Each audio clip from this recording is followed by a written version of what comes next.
time for your motherfucking neighborhood Jesus, your motherfucking shade the way. Jesus, take the wheel. All right, what's good, guys? How's everybody doing? Another COVIDC5 podcast. Guest today, the Maestro, the man, the myth, the legend, the Hondavlogs. How you doing, man? What up? I'm good, bro. What's cracking?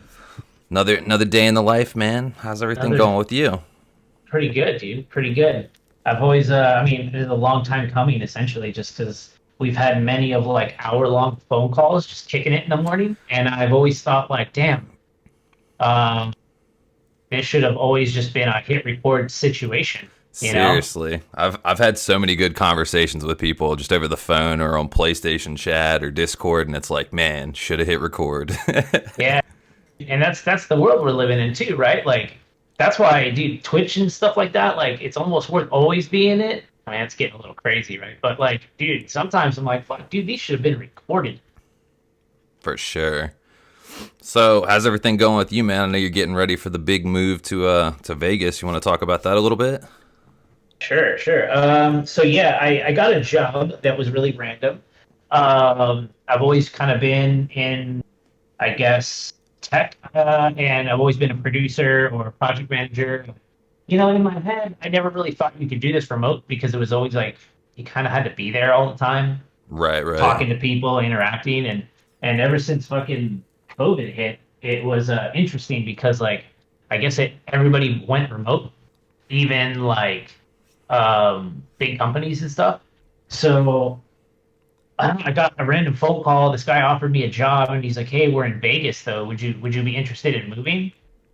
And I never thought Vegas, but I was also thinking like Colorado or somewhere like Midwest. Well, Colorado's not really. Well, I guess it's Midwest, but A little bit, yeah. So that didn't really pan out, and I was always kind of looking because I was just like, I need to be able to survive, and if I'm going to get like a job, because I was at the shop, you know, I talked about for a really long time. So like, if I was going to get like a tech job or a bigger job moving somewhere, I needed to make sure that like when I landed, I was set. You know, I didn't want to like play around or not make what I used to make, basically.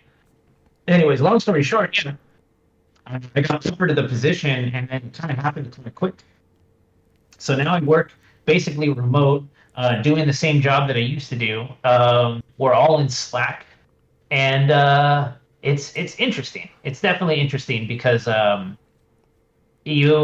first couple weeks I had to learn how to like not be afraid to just hit people up, and then after a while, I realized that you kind of have to, because you can't just walk to somebody's desk, right? Like you can't just be like, "Hey, dude, how you doing? Like, do you need anything? What's up?" right? You have to literally like DM somebody or Slack phone them, you know, and they answer and they're like, "What's up, dude?" And you're like, "Yeah, there's someone there." But that's also interesting too, because like I think that's the big caveat to working remote is, you know, quote unquote, in the tech world, if somebody says they're working from home, you really question, you know, like, are you home? Like, are you actually there? So it does make you like accountable in ways. So I like to work and I like what I do. So even my girlfriend's like, "So when do you log off?" I'm like, I don't know, but some of the engineers work till like 5 a.m. Like they're just like, fuck it, I'll start like 3, 4 in the afternoon. I'll have my full day, and then I'll work through the night. And then I'm in product, right? Like product management and stuff like that. So like I usually work during the morning. So like we're always hours. But because I'm a nerd and like I'm usually like I'm always there at like 8 or 9, like still like, I mean, I have it on my phone, like Slack and stuff. So I'm just kind of like, all right, cool, you know, I'll check in. But as far as the move, I don't know if I'm ready. I've got so much stuff that I've collected. That's why I'm kind of happy that I get to like stay here in California for like 6 months or something at least before I got to move, because like getting the hack swapped was like a big check mark, because I was like, dude, I need to like utilize all the shit that I have, because even my girlfriend, like, we opened the garage and she's just like, "Dude, is this all gonna come with us?" And I was just like, "Dude, it's either all coming with us or it's all going into the cars that are coming with me. Like, it's a lot easier to move a car than it is to move like a garage full of car parts. Oh, definitely. Yeah. So yeah, that's the agenda. But I'm excited, man. I'm excited. I'm really looking forward to like probably buying a house. Like that's my big goal is just getting out there and just buying like a home base. That way I'm like not renting and shit anymore, you know? Oh, definitely. Yeah, that's definitely gonna be a win for me if I can pull that off, dude. But we'll see. Fingers crossed for sure. Oh yeah, that's gonna be awesome then, man. I'm happy for you. Thanks, dude. Thanks. Yeah. And shout outs to Dana for helping you out with that swap. Dude. What a miracle worker that guy is, dude. Dude, He works so fast. He knocked that shit out quick. Yeah, it literally was like a day, dude. It was really unexpected. We've talked about it for a while, you know, and Dana was always really like, what's the word, like enthusiastic about helping, and he's down to help just about anyone, dude, if you're willing to like put in the effort as well. And that was the week that I was leaving the shop and moving to my new job, and I was just kind of like, dude, I have like this stuff, and I'm sure you saw the videos, dude. I had to deal with like probably like I'll be straight up honest with you, for like at least 3 or 4 days, maybe even a week after, I was feeling like hella like guilt almost, because like I realized how much I had. But then I started to get like a realization of like how much I didn't have. Mhm. And I was like, damn, dude, if Dana wasn't Dana, that wouldn't have happened. Like, hella bolts, hella random this, hella random that. And I'm just like, oh, shit, dude. Like, if I would have started this in my own garage and then started to get into it, I've been like, this would have turned into a fucking project, dude. Oh yeah. Yeah. But, I mean, dude, I like dropped it off in the morning on like a Friday because no, it was like Monday morning I dropped it off, I think.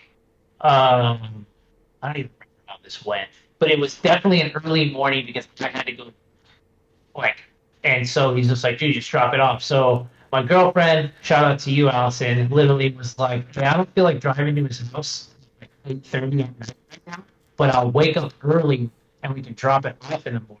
And I was just like, all right, sick.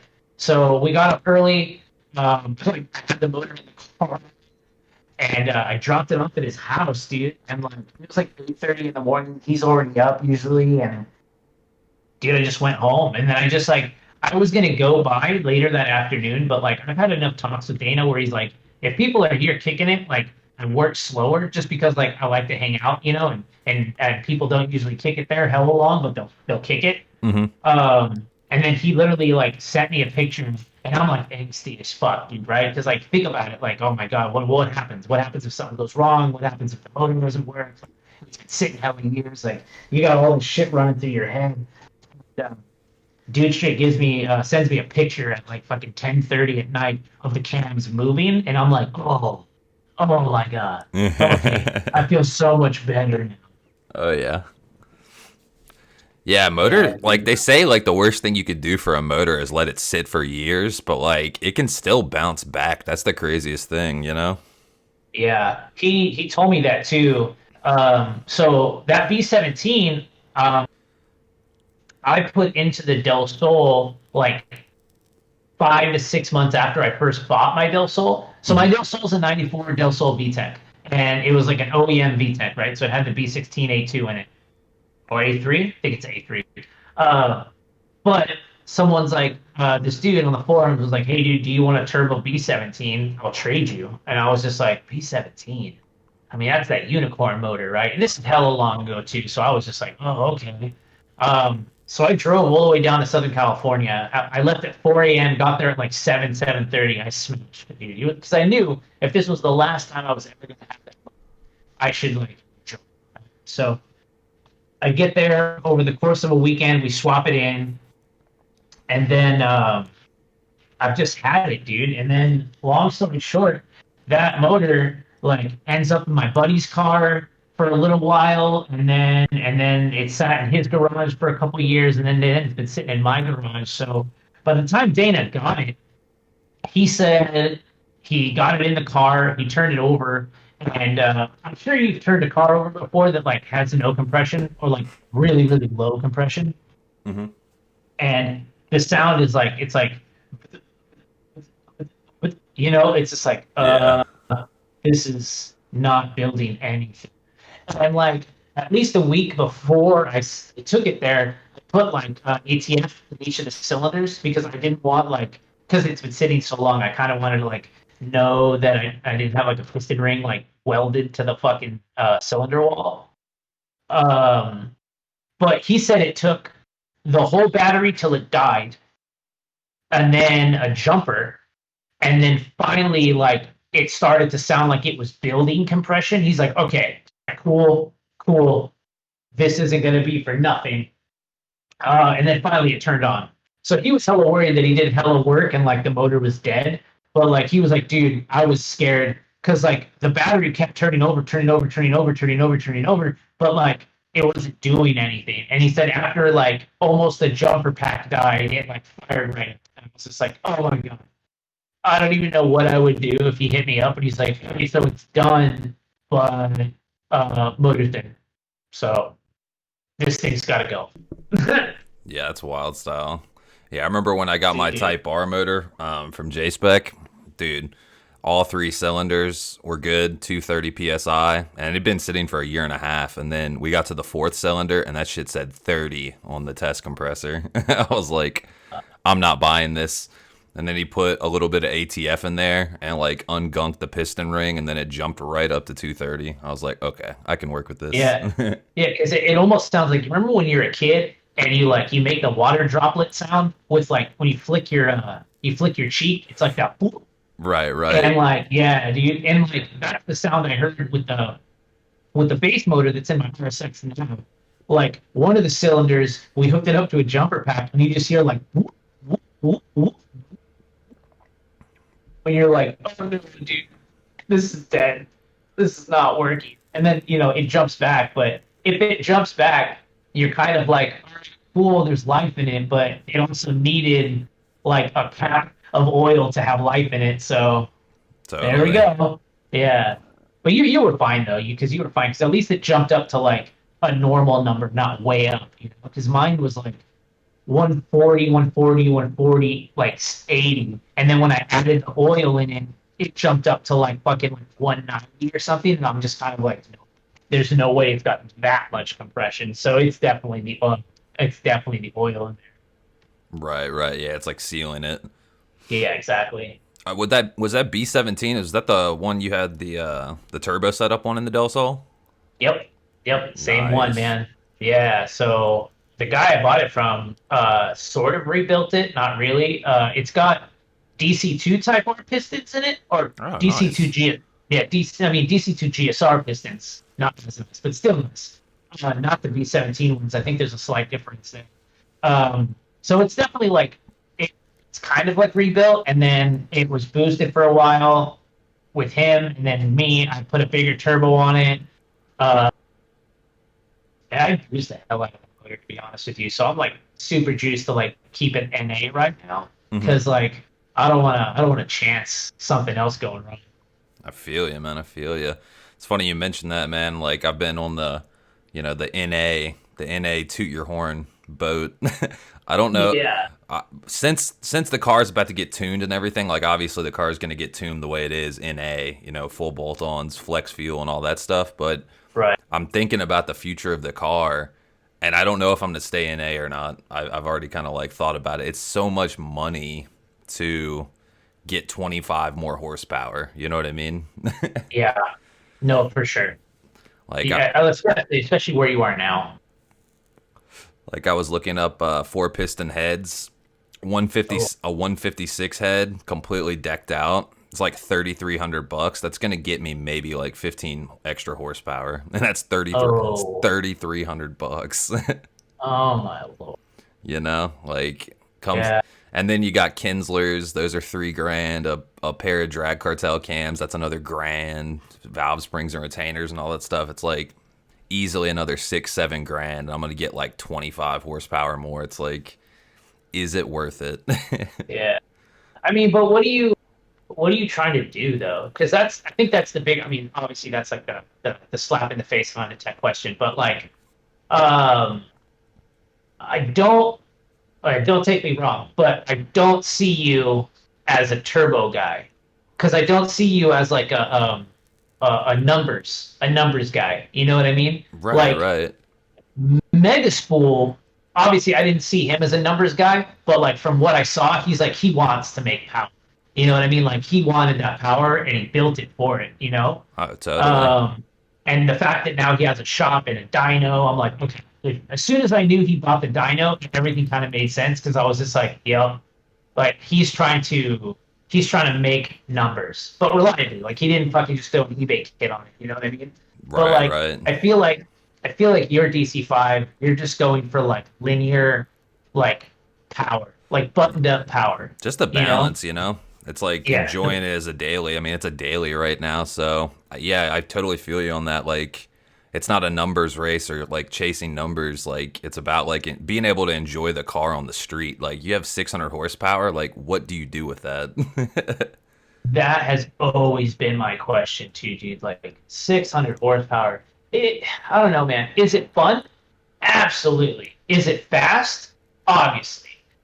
But like, unless you're in like an Audi, and I'm not trying to talk Euro cars and stuff, but like, unless you're in a car that was built for that power, the stability, I guess, is there, dude. Like once you hit 400 horsepower in your Honda, it becomes like a chore, if that makes sense. Oh, You definitely. know, like even DJ said it a couple times that like sometimes when he would drive the Del Sol, it was a chore in some ways, and not because like oh it was so fast, it was hard to drive, but like everything that came with it. You know, like start it up, get it warmed up. This is about to be like an excursion. You know what I mean? Like I'm driving this car today, so like I gotta check my oil. I gotta make sure everything's good.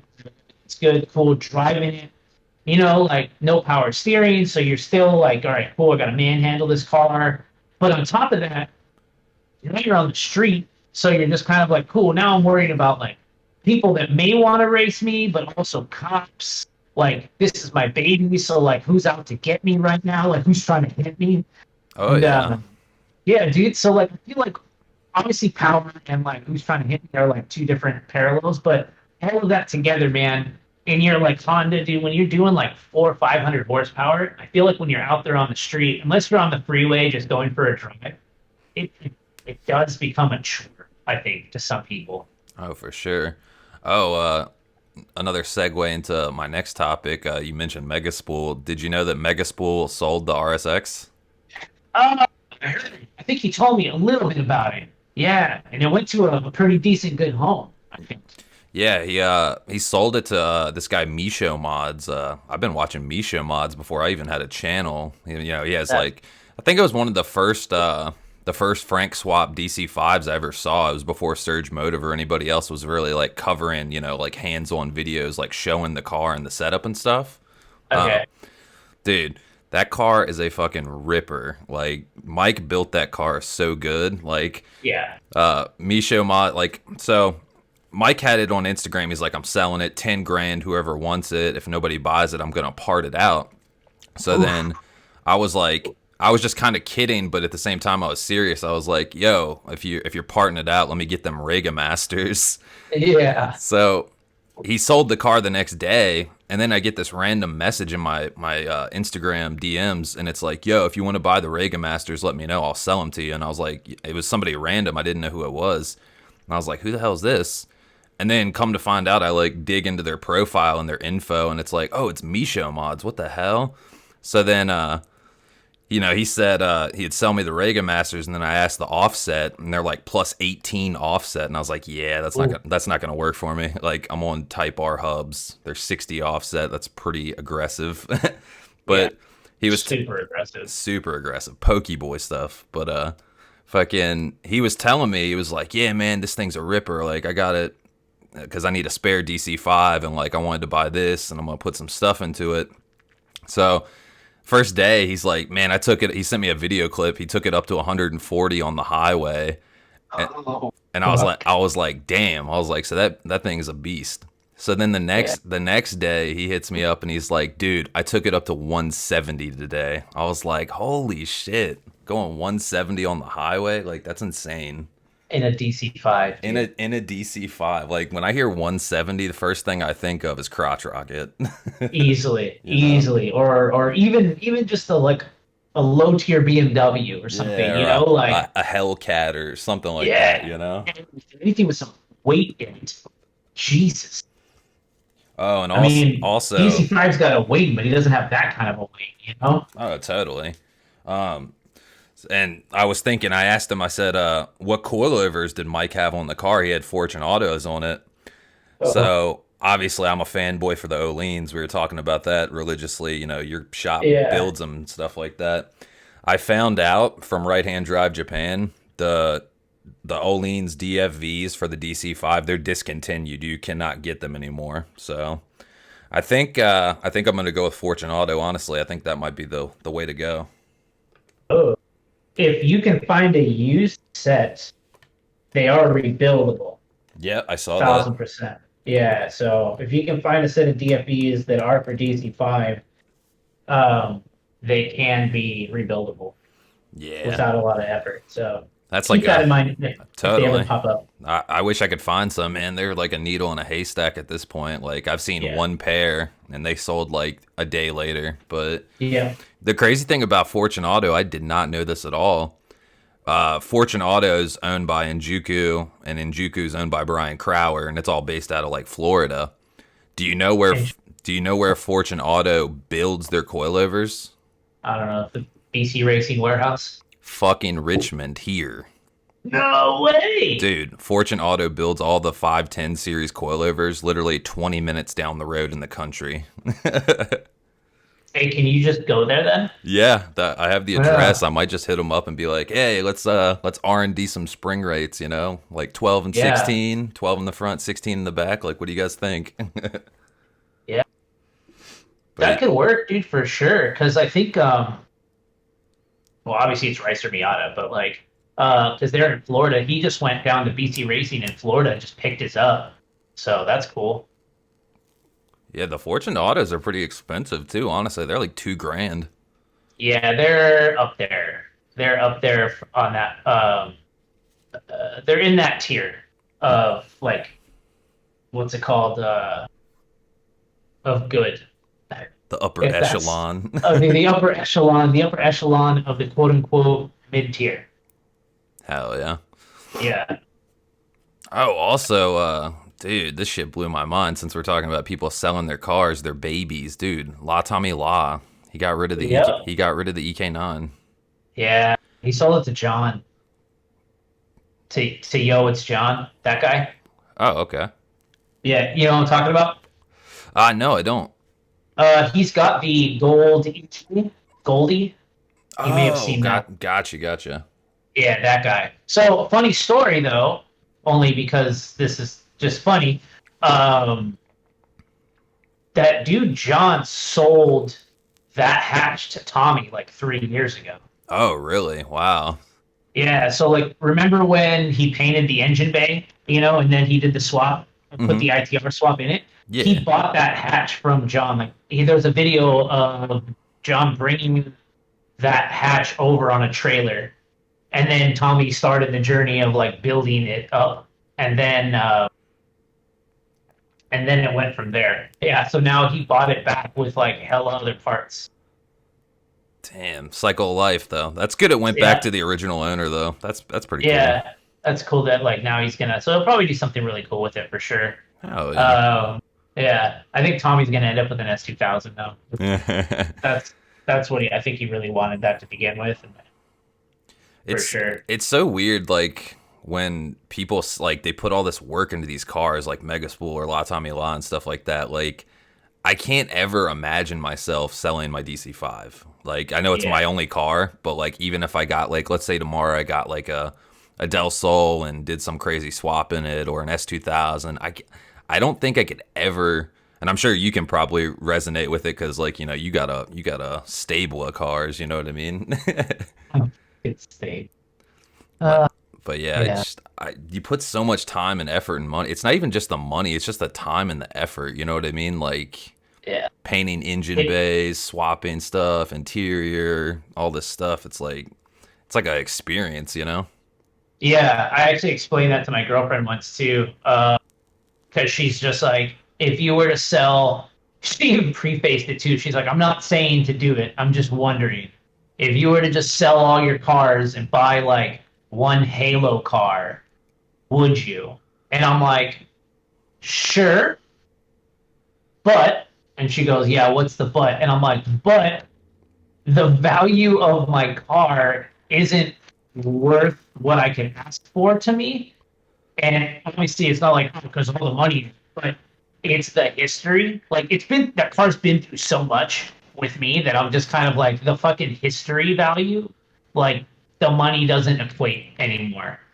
Like it's been through so much. I've done so much in it. It's just kind of like, damn, dude. Like, what am I gonna sell my soul for? You know, like $3,000. Like it's not even worth it. For what? You know, like I'll just keep this. Like I don't know. It's not worth selling, if that makes sense. Oh, totally. Yeah.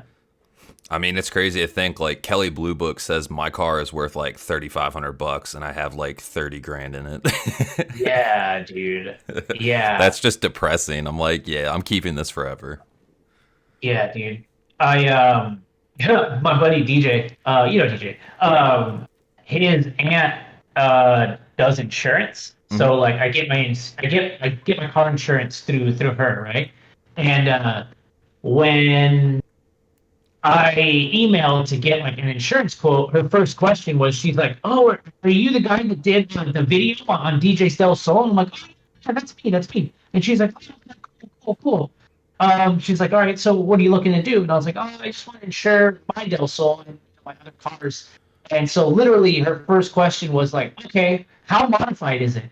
And I was just like, "Oh man, okay, this is how this conversation's going," you know, because like from that perspective, she just kind of knew like, oh, okay, like what is this going to be worth? Because like from your perspective, if you're off getting insurance, right, and you're just like, yeah, I just need comprehensive and collision, and they're like, okay, well, do you want like theft and all this stuff? And I'm just kind of like, man, like you're not going to give me money back, you know? Exactly. Like, and they're like, all right, cool, I could give you all the receipts in the world, but like you're not gonna be like, so this is a what? Oh yes, it's a 2002 RSX, right? With $30,000 in this?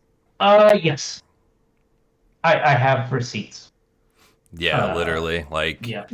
I talked about that with my insurance agent. I was like, this car is not normal, and she's like, yeah, but even if we give you like the best package, like she's like, you're gonna be paying like $500 or $600 a month in insurance, and I was like, dude, that's a new car. That's like drove off the dealership insurance. exactly. You know what I'm saying?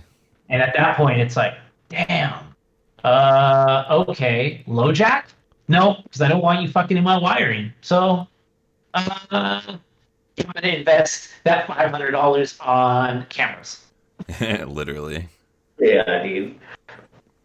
For real though. Yeah. It's so crazy though, man. Like I think about that all the time. I'm like, man, I was like, somebody runs into this car, it's over. Like it could be the teeniest fender bender and the car is only worth $3,500 on Kelly Blue Book's, like, in their eyes. Somebody could literally just like run into my bumper, bust up one of my taillights, bust up the bumper, mess up the quarter panel a little bit, it's over. You know what I mean? Yeah. It's like playing Russian roulette. Dude, it's true, dude. Because like that's how I felt too. Because like even when they were like, "Hey, do you want comp and collision? It'll be an extra like X amount," right? And I just sat there and thought about it, and I'm just like, dude, what am I gonna do? Like, I drive around a Coke can with wheels on it. If somebody does hit me, like, it's not worth it. You're gonna total my car. So if I'm paying extra money to like get cashed out, like what are you gonna pay me, Blue Book? Like, like you said, dude. Like my Del Sol's like probably like $600 on KD. So it's just like, well, what are you gonna do? I'm gonna buy back my total fucking Del Sol and hope I can find a radiator support or a port. You know what I mean? Like, no, no, not worth it, dude. Not worth it. Sadly enough. Totally. Kelly. It's the funniest thing. My pop's car. He's got a 2000 Pontiac Trans Am WS6, one owner car. Bought it brand new. Thing has less than 100,000 miles on it for a 20-year-old car. He's like only driven it to, to and from work every day. Yeah. Kelly Blue Book says his car is worth $500. Oh my god, dude. For real, Disrespectful. though. For real, though. Because, he was like, what's Kelly Blue Book say your car is worth? I was like $3,300 or something like that. He's like, they say my car is worth $512 or some shit. He's like, that's absurd. Yeah. No thanks, dude. Yeah, it's playing Russian roulette, but I don't know. I like having my insurance, $150 a month or whatever it is, Yeah, for sure. You just you gotta accept your fate, because I've already lost one car and I lost that to, Mother Nature. So Yep. if somebody runs into me, yeah, we'll have to start over. I'll have to find another one. I'll have to buy it. They'll cut me a check for $3,300. I'll buy it back for $500 or whatever, and I'll get my parts out and have to start over again. It's nothing new at this point. Yep, exactly. So I don't know, man. Like, it's rough out there, dude. Like, and most people know, dude. If you're gonna be driving around like your what's it called? Your like 25, 30-year-old car. There's just stuff you're gonna have to deal with, dude. And these are the conversations. Like, how am I gonna want to do this? Oh, Definitely. And at least, like our cars are kind of hard to find. DC5s are getting harder to find, but I mean, at least it's not like trying to find like a 57 Bel Air or a Stingray or, some car that's like really old. You know what I mean? yeah, exactly. They're still out there. They're definitely still out there, dude. One of my uncles, he passed away a while ago. It's kind of like uncle on like other side of the family or something like that. But he had a Ford, like I think it was a Ford Fairlane, which is basically like nice. their Ford's what's it called, Bel Air. Mm-hmm. And it had like a Thunderbird motor in it. It was so sick, dude. It was just sitting in a barn, just getting eaten alive. And like I'd ask him all the time, but that was like, oh, one day I'm getting. And I'm like, dude. Years later, I realized like, oh, okay, cool. I would have said the same fucking thing. One day, I'm gonna get it running, right? Nope. I don't know where it went, dude, but I never got it. It probably got just sent away, or I don't know, man. But I've always wanted to be able to be like, yeah. I have an old car. The first car I ever wanted, my mom basically, what am I trying to say? I got my mom's first car, which was like a 96 Camry, which was like, okay, cool, 96 Camry. But when I sold it, I got to sell it and get whatever car I wanted. And I found which I still would love to have today, is a 67 Firebird 400. Oh, nice. Yeah, and I found one, and it was not a bucket. It was just a not complete project. But it had like a rebuilt motor, rebuilt trans, but it was all gutted with the bucket seats in it. And in my head, I was like, I want this car so bad, dude. Like, if you put it in drive, I remember driving it, and if you put it in drive and just let it idle, it would lurch forward off the cam lobe, like it would just be like, brr, brr, brr, and the whole car would just go like, brr, and it would just move inch forward every time. And I was just like, oh, fuck, this is sick. How do I get this? And then my mom just was not about it. And so that's how I got my first EJ. Hell yeah. Like, fine, I'm going over here, and I bought something completely different. So yeah, it sucks, but at the same time, not so bad. Hell yeah. Shit, fucking H Day was last weekend. Fucking That's pretty badass. I was gonna go if it was at Maryland, but it was in New Hampshire, so I ended up not going. Oh, that's where it was. Yeah, because it looked a little different. Yeah. Yeah, Apparently, old Honda Pro Jason was out there. I think definitely. his car broke down. I think I don't know Yes. I don't know what happened, Yeah. but I don't know. He took it to some dyno, or not dyno, Jesus Christ. He took it to some dealership, and I think they figured it out for him and stuff. But yeah, that's cool that they figured it out at least. But yeah, definitely, yeah, I'd be curious to know what happened because that thing's like super well put together. yeah. I would hate for my brand new car to like not be brand new anymore or something. You know what I mean? You know what I Yeah. mean? Dude, Yeah. that's why I like the old cars and just like going buttoning it up and basically like replacing every bolt, doing all the work yourself so you know what you got. You know what I mean? Exactly. Because all that That's the weird part. all those in like all the new cars, all the new Hondas now, man, they're all direct injection, man. I don't trust it. Yeah, dude, anything could go wrong. Totally. And there's just so many computers and shit too, dude, that you're just like, I hope we're good. Yeah. Definitely. I mean, even in the DC5, like with like K Pro and stuff like that, and when you have like flex fuel sensors and wideband sensors and stuff like that piped into it, the computer can stifle the car pretty good. You know what I mean? Like the car is running good, but then it gets like a wrong reading, and then it makes the car go into limp mode, or it's not running optimum because of the computer side of it. You know what I mean? Yep.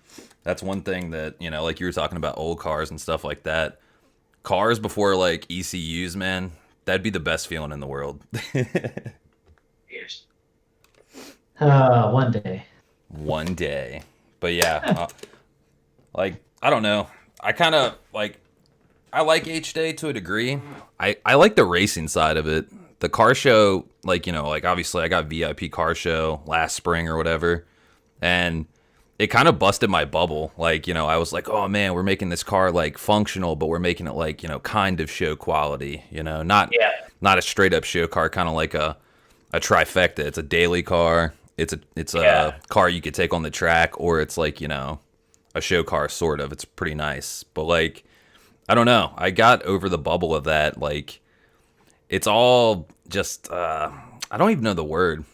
It's too much fashion, not enough function. Like I like the drag racing side of it. When you see like four piston out there, you see there's this one cat that has I talked to him in my my video I did for when I was at the H Day in spring, and Okay. it's a blue RSX. It's turboed. It's in the 9.5 class, and I went up and I was like, "Hey man, nice DC5. Like, how'd you run today?" And he's like, "Oh, car was having problems. We'll have to get it next year or something like that." I think his name's Jose. Okay. So I saw on my Instagram or on H Day's page or something like that on Instagram. He came pretty far this year. He got runner up. He almost won the 9.5 class. So like Oh wow. I really like the aspect of like, let's say like one year you go there, you think you dialed it in, something goes wrong, and then you got to try again next year, and look how far you come. You went from last place to second place. So like next year he might get first place. You know what I mean?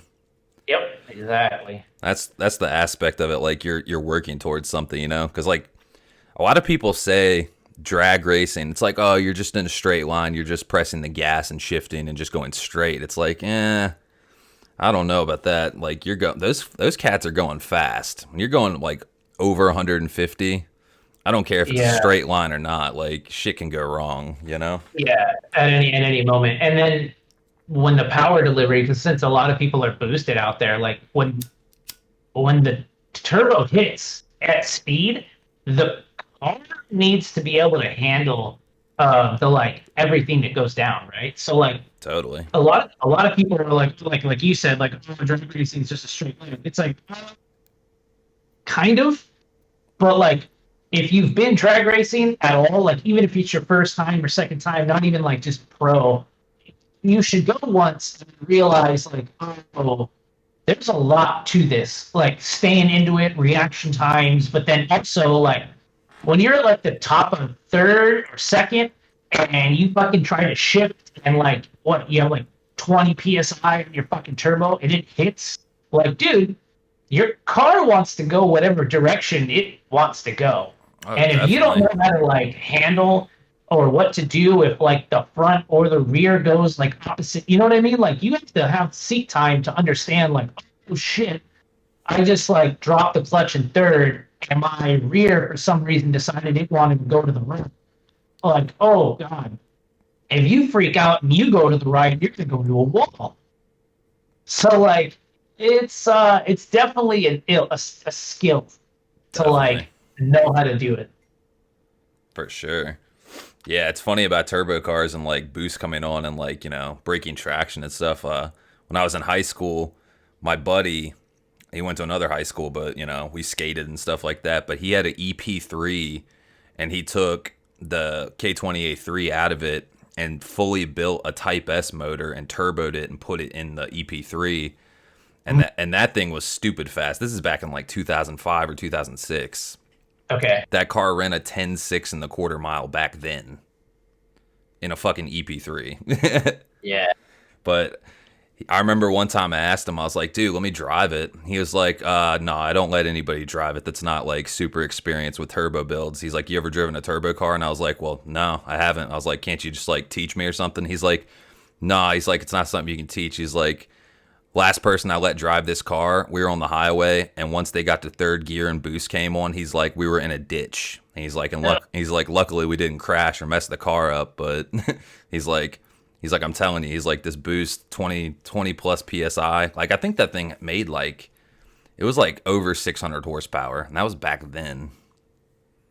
That's Yeah, a it was. lot of power, dude. Yeah, for an EP3 too, which is crazy. Yeah. But Also though, I think like in the UK, K20A2 is their type. right. In Australia, that's the thing. Like old Camo FK8, he's got a 0506 Integra Type S. And I asked him, I was like, well, why didn't you go with the Type R? And he's like, mate, he's like, you don't know about it? He's like, our Type Rs here have a K28 too. So he's like, I just went with a Integra Type S 0506 because it has a K20Z1 because I'd rather have a K20Z1 than an A2. And I was like, there you go. Interesting. Okay. Yeah, I didn't even know that. I thought all Integra Yeah. Type Rs had K20As. No. Yeah, that's what I figured out too. Also, from just reading around, I didn't know everything, but when I watched videos, I was just like, that's interesting then. Yeah, which is just another reason why I feel bad for the EP3. I feel like it just got like, I don't know, man. I feel bad for that chassis. Like, I feel like it just got like gypped somehow. For sure. I mean, dude, Yeah, K20A3, man. It's a pipsqueak for sure. for a K. I mean, it's got power. Like, well, okay. I have the A3 and the RSX, but I have the 6-speed, and I feel like it revs it out a little more, and it just makes it peppier. But like at the same time, I'm just kind of like, damn, dude, like it could use more. Oh, for sure. Definitely. Yeah.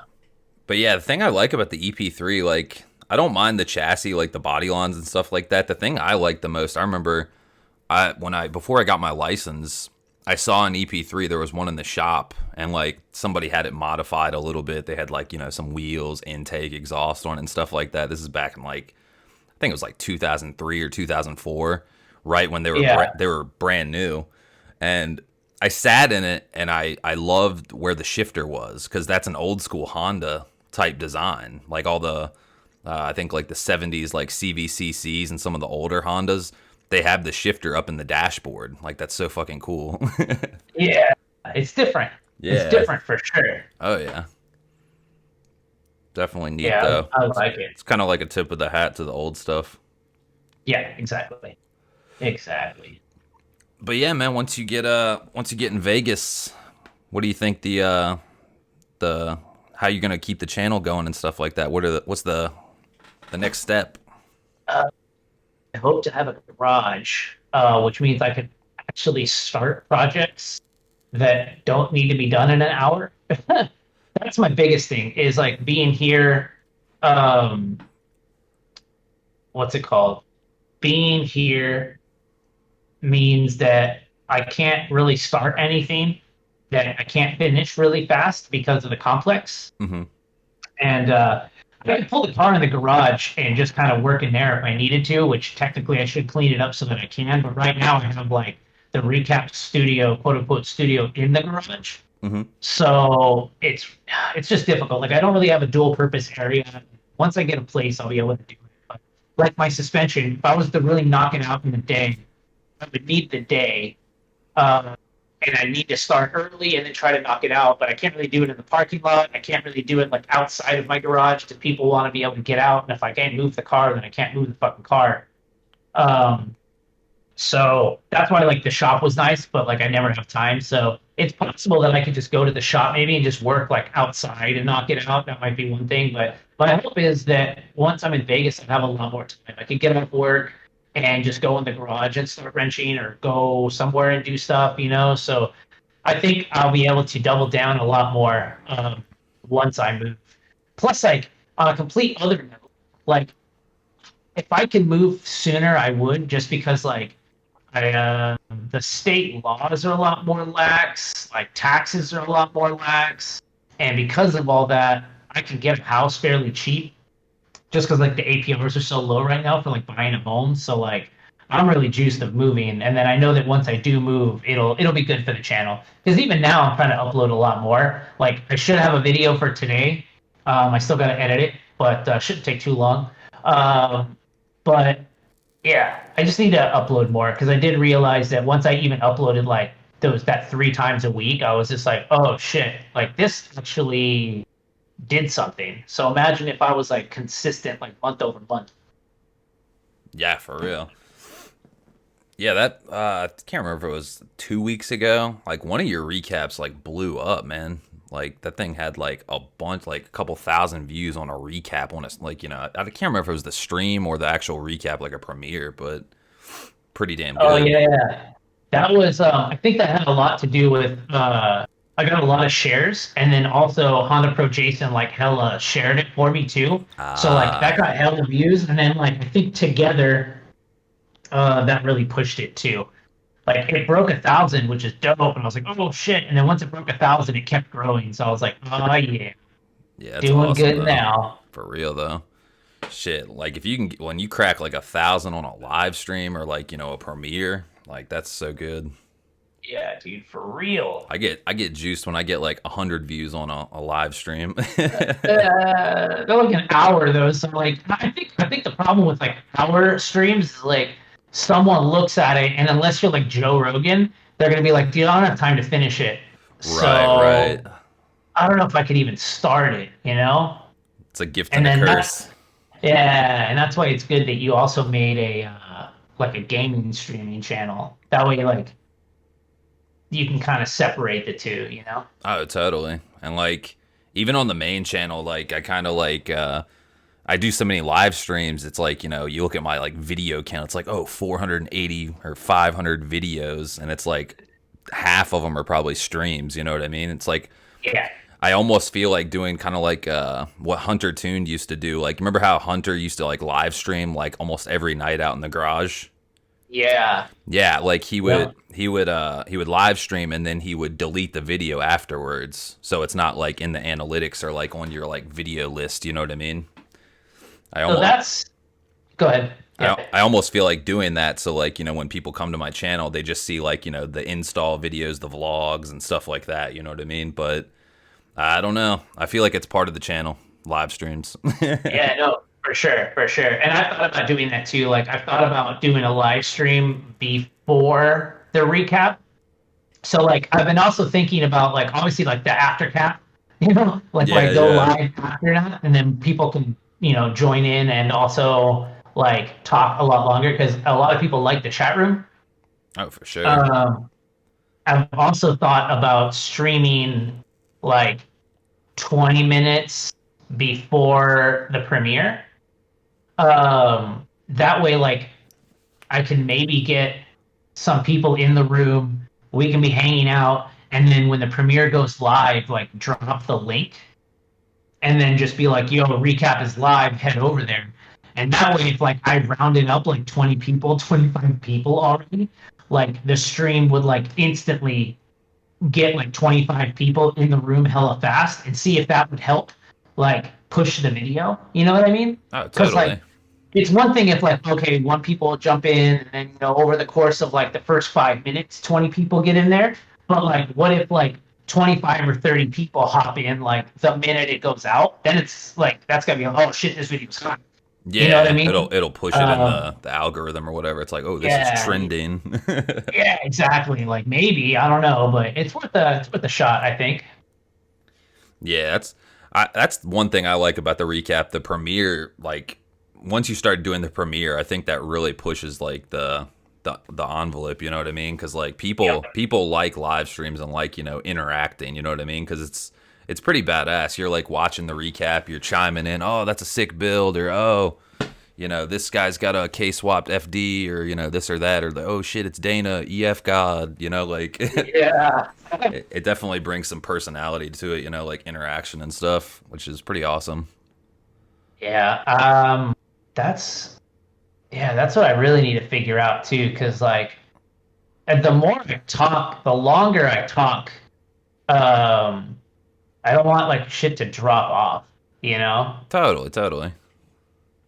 So that's where I really need to kind of figure out like how to keep it interesting, I guess. But I don't know. I've become more and more laxed with um, just what I'm talking about, and I've been wanting to like turn it into more like this, like podcasting type situation. Hmm. Because like, do you listen to like other like do you listen to comedian podcasts at all?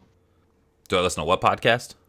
Comedian, like, because every comedian's got their own podcast. Oh yeah, yeah. Like you got Joe Rogan, you got Joey Diaz, you got Theo Vaughn, you got a bunch of them. You know what I Okay, mean? perfect, perfect. Yeah, yeah. So like every Monday, I would listen to This Past Weekend.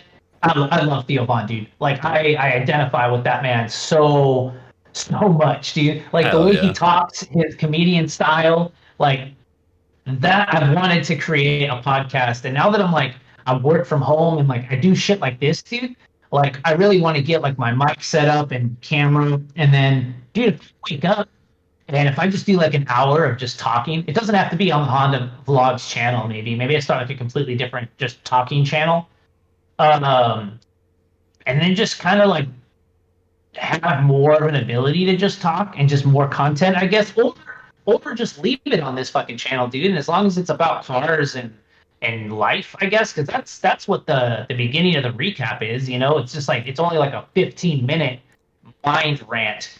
Because sometimes I'll be talking, and then before I know it, I've talked for like 10 minutes, and I was just like, dude, I don't know where that came from. But Just riffing. hopefully, yeah, dude. And I'm like, hopefully people are still here. And that's the cool thing about the premiere, too, is like, I see the number, and there's still people there like 15 minutes later, and I'm just like, oh shit, all right, cool. Like, I didn't fucking just make people like, damn, dude, you fucking talk a lot, dude. And I'm like, yeah, it's true.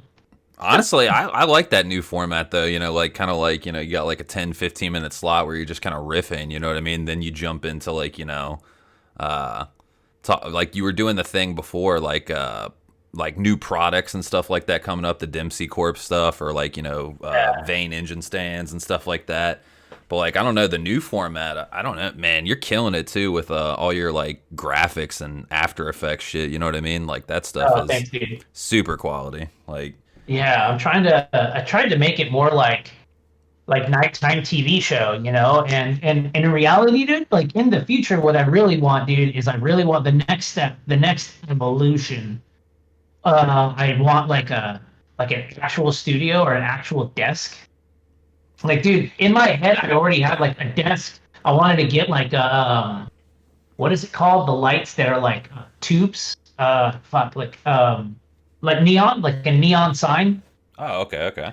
like with the Hondavlogs logo, and like actually make like a studio. Man, that'd Keep the be green screen maybe, but if it's like a legit desk, like that's the other thing too. Like Joey Diaz, Theo Vaughn, like they have like a set, and it's just pictures and a desk, and like it's just whatever. That would make it a lot easier for me too, because like to do a recap, I gotta like fucking go and I gotta set it up. I gotta get everything ready, which isn't that bad. I mean, it's like 10 minutes of effort, but getting to that 10 minutes of effort is effort. And then also, if I just had a set, I might be able to just like hit the camera and go. You know what I mean? Walk in, flip a switch, turn on the computer. That's it. Exactly. Um, on that note, actually, this is a side little tidbit. Um, obviously, Tom Green. Yeah, yeah.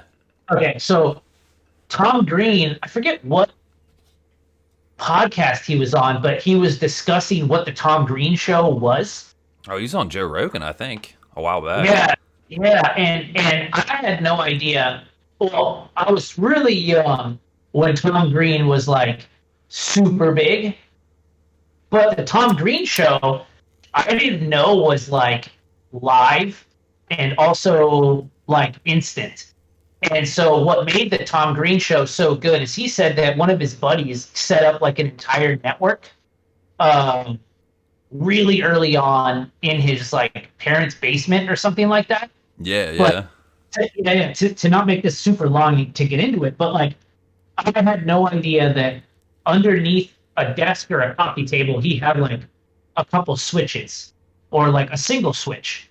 And when he was ready to rock, he would flip a single switch and that would start the cameras, start the recording, start the stream, push it out, and he was live. Like, Damn, that's wild. pretty fucking fast, dude. And this is like early 90s, right? So like some dude had to make the Tom Green show, had to make the website, had to make the server, had to make all this crazy shit go down. But he had it set up so like he hit a single button and Tom Green was like legitimately live. That's wild. Which yeah, dude. And so obviously like he's like literally like a fucking live wire, dude. Like that dude is just on crack all the time.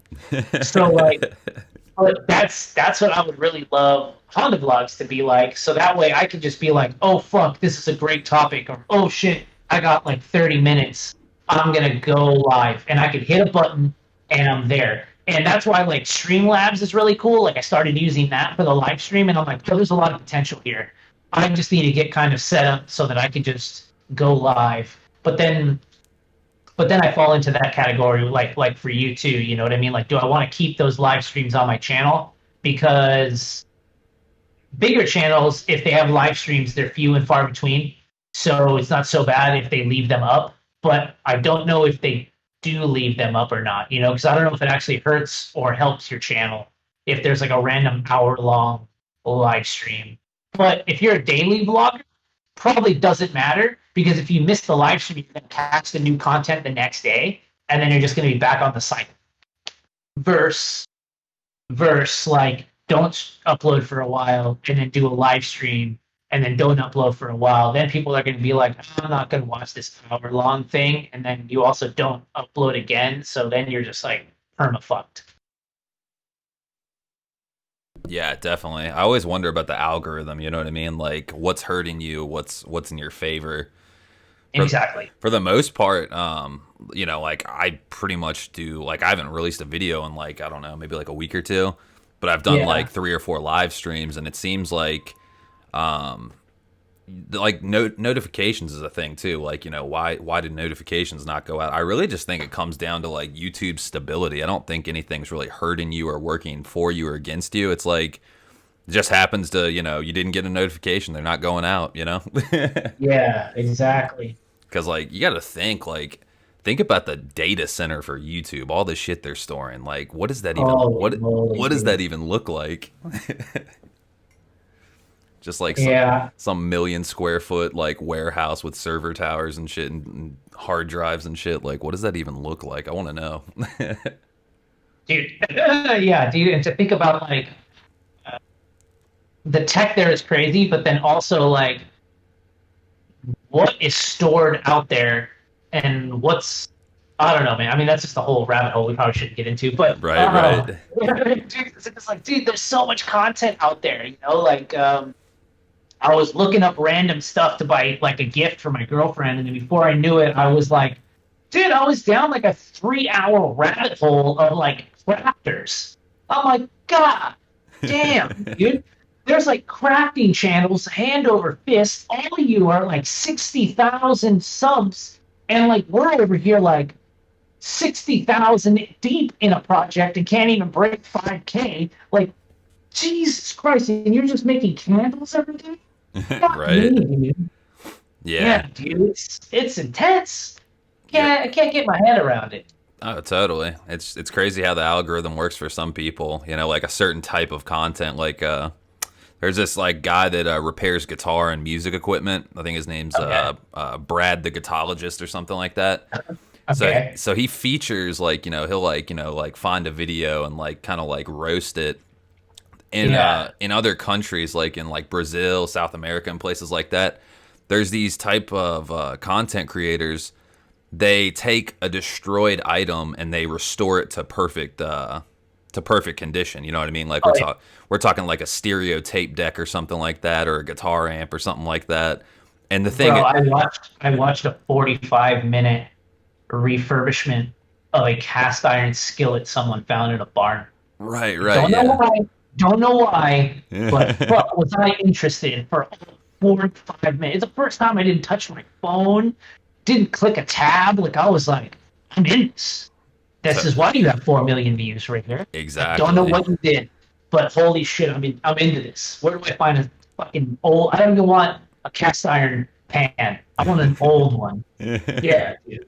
It's almost like visual ASMR, like it reels people in. But the funniest thing he was roasting on about the tape deck one, he's like, look at this thing. It was found in a fucking junkyard. It's rusted completely. And then like they were showing the circuitry, like the circuit board and stuff like that. He's like, there's no way you could repair that. It's got a crack in it. The traces are all broken, this and that.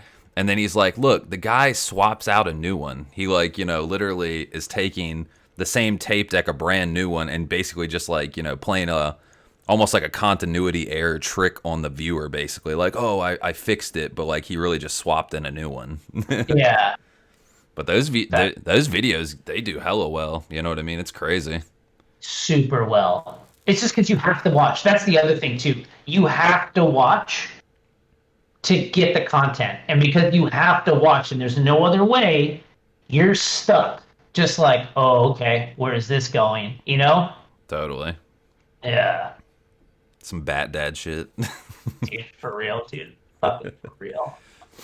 It's cool though. It's cool. It's part of the future. Yep, exactly. It's part of the future. It's so true. That's where we're headed. Oh, God totally, damn. man. Cam girls, all kinds I of know. crazy shit out there, man. Like Yeah, for real. I think I made the infinite leap. Like I used to back in high school, like when Facebook came out, I like wouldn't give into it. I was like, people would be like, "Oh, what's your Facebook?" And I'm like, "I don't have one." They're like, "What do you get it? It's so good." I was like, "No, I'm cool." And then a couple years later, I gave into it. I was like, "Fine, I'll get a Facebook."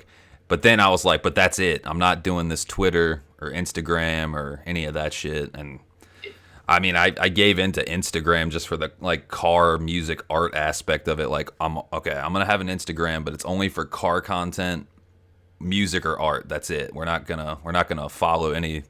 You know, just because we're Facebook friends doesn't mean I'm gonna follow you on Instagram. You have to have a car build. You gotta be posting up music or art or something. I just want to look at that feed and just basically have like a echo chamber, basically. You know what I mean? Yeah, exactly. But yeah, Hey, like that's the last straw for me though. I can't do Twitter. I'm definitely not doing Snapchat, and sure as hell not doing TikTok.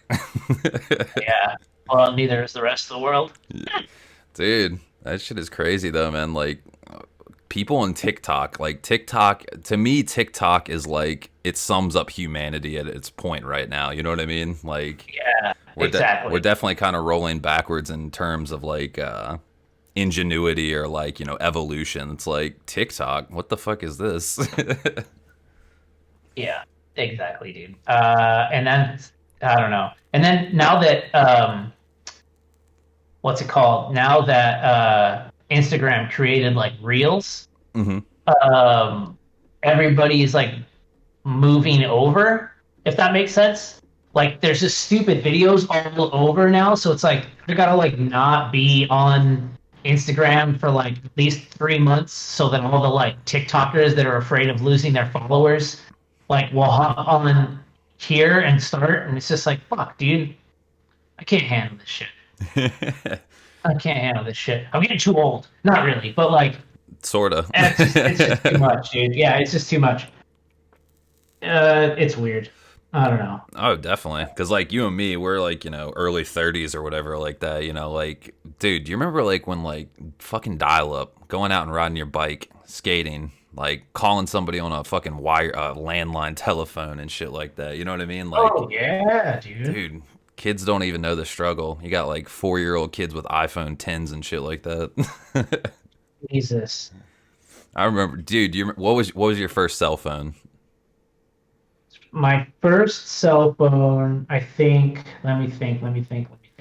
Okay. It was a Sidekick. Sidekick. There you go. I think my Yeah. first one was like fucking. Oh no! Wait! I take that back.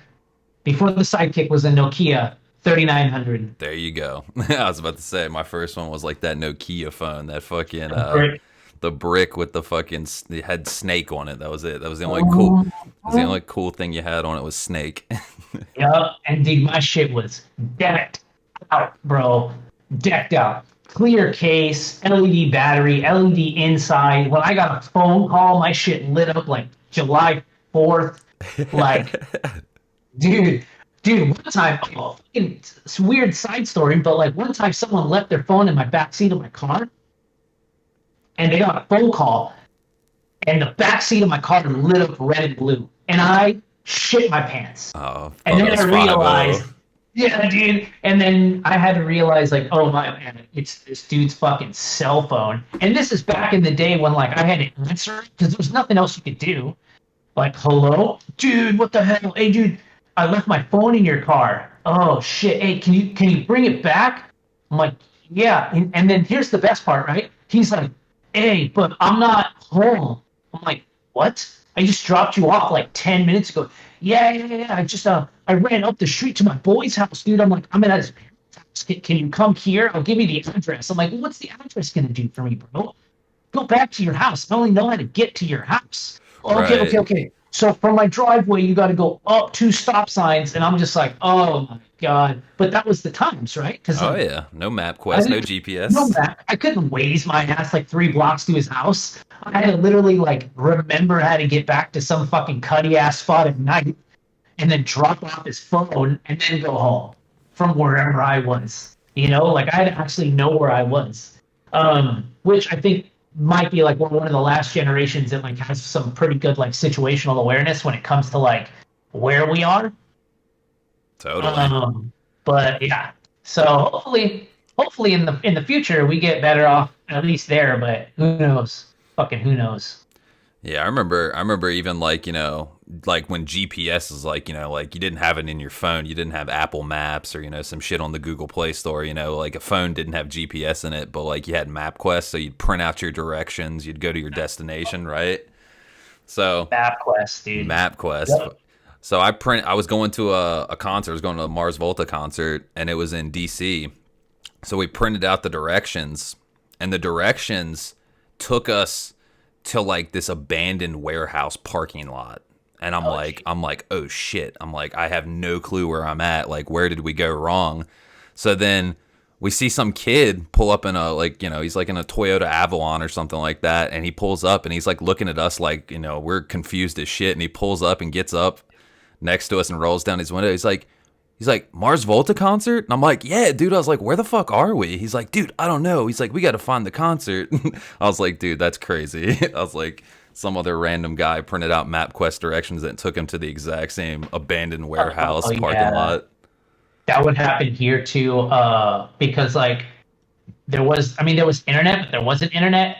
Mhm. But at the same time, like if there was like a rave or something like that here, you'd have to go to the record store, and the record store would have like you know those stupid things where like it's a piece of paper printed. Yeah, like a And, flyer.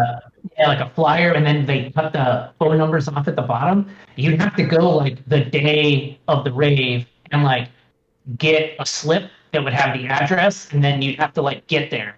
So you'd be driving around at night, and like your whole hope is to fucking hopefully you could hear the bass like 2 blocks away, but then also you see like, you know, sketchy ass people walking in one direction, and you're like, okay, I think we're headed in the right direction. We're getting there. We're getting there, guys. Yeah. Dude, those were the times, man. Yeah, 100%. Those were the times. Oh shit. Well, shit, man. I don't know how much time you got left, but we're sitting on like I don't know, a little over an hour. Anything else you Yeah, want to yeah. say? Not too much, dude. Just been chilling, dude. Honestly, just been chilling. Glad we finally got to like, do this. We should do this more often. Definitely. Um, yeah, and then I don't know. I got a bunch of stuff to do. I picked up some subscriber gave me some Yonaka coilovers that he had because he upgraded to Skunk 2s. So Oh, he's like, okay. dude, if you just want these, like, you can have them. And I was like, fuck, all right. I'm not gonna say no to that. Dude, And then best subs in the world. yeah, best. Like, oh shit, all right, awesome. Um, I don't know, man. So things are moving. Super juiced about that. Oh, one more thing I was gonna ask you. Do you got any plans for any more merch coming out? I know you got like hoodies and shirts and stickers and stuff like that. Do you got any more plans for merch? Let's Like see. I'm, posters, hats? yeah, hats. I don't know, man. I don't know. I do. I want to get some new stickers. I don't have many stickers, and like the stickers I do have are like recap stickers. But like, I don't know. I've considered just getting some stickers of like my car, and then going from there. See if anybody wants something like that. But I don't know. Kind of go from there, man. I do want to up my merch game, but I'm also really weird about asking for people to buy stuff. So it's Oh, definitely new totally. for me. Yeah. Yeah, I know the feeling, man. Like all I have right now is stickers, and like I kind of just put it out there. I don't try to plug it like, oh, buy some merch, buy some merch. Like I just put it up, and I'll like maybe like put it in the video title comments or something like that. You know what I mean? The description. But Yeah. yeah, try not to ask too much. I mean, they're pretty small stickers, like 2 for $5, 1 for 3, free shipping. Shit like that. That's Perfect. Yep. all you got I'll to try to do. knock. I'll try to knock something out. Yeah, You got to bust out some Hondavlogs face masks. dude. Fuck that shit, dude. I'm not supporting that. I'm gonna do that. This shit bothers me, dude. When like people are like, masks. People need them. So wear my logo on your face. I'm like, God damn it, dude. I feel that. Yeah. Yeah. Dude, those masks aren't protecting anybody. Let's be I real. don't. I don't trust it. I For don't trust real it. If it though. makes you feel better, cool. I don't want to be complacent by wearing it so you feel better, but like if I gotta buy something, whatever. I don't really go anywhere anyways, but like, fuck, dude. I saw a meme a long time ago that was a funny joke, and it was just like if you could smell a fart through denim, that mask isn't doing anything for you. I And saw that. and I've always just been like, because like, damn, what are we really doing? So I don't Yeah, know. I feel I'm that. not gonna put my logo on a mask at all, but I we'll see what feel that. happens. Yeah, some posters would be dope though, man. Oh yeah, that'd be I sick. I'd throw one up on the wall in the garage. Shit, maybe, bro. Are you still doing Maybe. that? Are you still doing that thing? You said you were offering like graphics work or whatever.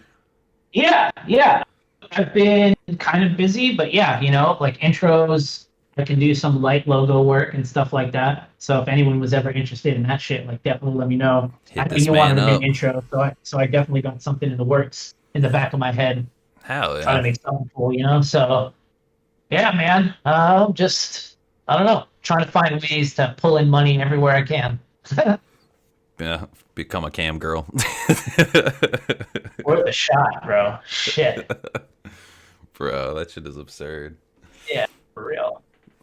Hell yeah, though, man. Well, it was good talking with you. Good topics as always. Good shooting the shit For with the sure. maestro.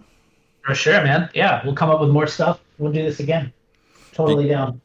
you guys have any questions for next podcast? Comment down below. Hit up Honda Vlogs. Subscribe if you haven't already. All that stuff. You know what to do. Ring the fucking bell. We'll Bring it. we'll catch you guys later. All right. Have a good one, guys.